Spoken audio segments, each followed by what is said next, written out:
ছাত্রলীগ তো এখনো মানে নিষিদ্ধ না, বাট মানে সাসপেন্ডেড কার্যক্রম। ছাত্রলীগ নিষিদ্ধ, আওয়ামী লীগের হচ্ছে আপনার বিচার ফাইনাল না হওয়া পর্যন্ত তাদের কার্যক্রম নিষিদ্ধ আছে, আপাতত স্থগিত আছে। এখন প্রশ্ন হচ্ছে যে রমজান মাস, তারাবির নামাজ চলতেছে, মানে আমার কাছে মনে হচ্ছে দুই পক্ষই বাড়াবাড়ি আছে। আপনার দুইজন লোক নিয়ে ধরেন, মেয়েটা হয়তো ছাত্রলীগের রাজনীতি করে নাই, বাম রাজনীতি করছে, কিন্তু জগন্নাথ হলের যে ছেলেটা দাঁড়ানো সেটা ছাত্রলীগের পোস্টের ছেলে, সে ওখানে গিয়ে দুইজন মিলে এই মাইকটা লাগানো, মানে গায়ে পড়ে উস্কানি দেওয়ার মতো একটা ব্যাপার আর কি। তারপরে হচ্ছে যে সব জায়গাতে পুলিশকে ইনভলভ না করে নিজেরা এগুলোর দায়িত্ব নেওয়ার অভ্যেসটা ভালো অভ্যেস না। আমরা যেটা চাই যে কাজটা প্রভোকেটিভ, উস্কানিমূলক, কিন্তু এটা ইনভলভ করতে হবে পুলিশকে, যে পুলিশকে বলতে হবে যে তাদের এই কাজটা করবার অধিকার নাই, মাইকটা যদি সরাইতে হয় পুলিশ সরাবে।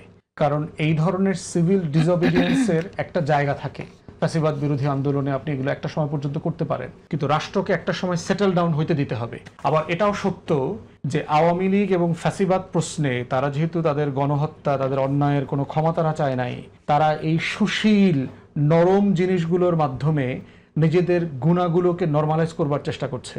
শেখ মুজিব, হ্যাঁ সে তো ইতিহাসের অংশ, স্বাধীনতার অংশ, সত্য তো ৭ই মার্চের ভাষণ, এটা তো একটা নিরপরাধ জিনিস। কিন্তু যে যে কারণে আওয়ামী লীগের পতন হয়েছে তার প্রত্যেকটা জিনিস হচ্ছে ৭ই মার্চের স্পিরিটের বিরুদ্ধে। ৭ই মার্চের বক্তব্যটা আপনি পড়েন, এখানে গণতন্ত্রের কথা বলা আছে, অধিকারের কথা বলা আছে, স্বাধীনতার কথা বলা আছে। তার প্রত্যেকটা জিনিস গত ১৬-১৭ বছর আওয়ামী লীগ ভুলুণ্ঠিত করেছে। অতএব যারা ফ্যাসিবাদ কায়েম করেছে তারা তো আসলে ৭ই মার্চের পক্ষের লোক না।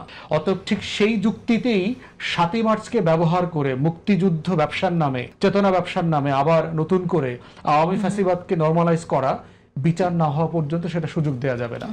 এই জন্য আমার মনে হয় যে নিজেরা দায়িত্ব নেওয়ার থেকে, নিজেরা এগুলো করবার থেকে প্রশাসনকে বেশি ইনভলভ করা দরকার, যেন বিশৃঙ্খলা তৈরি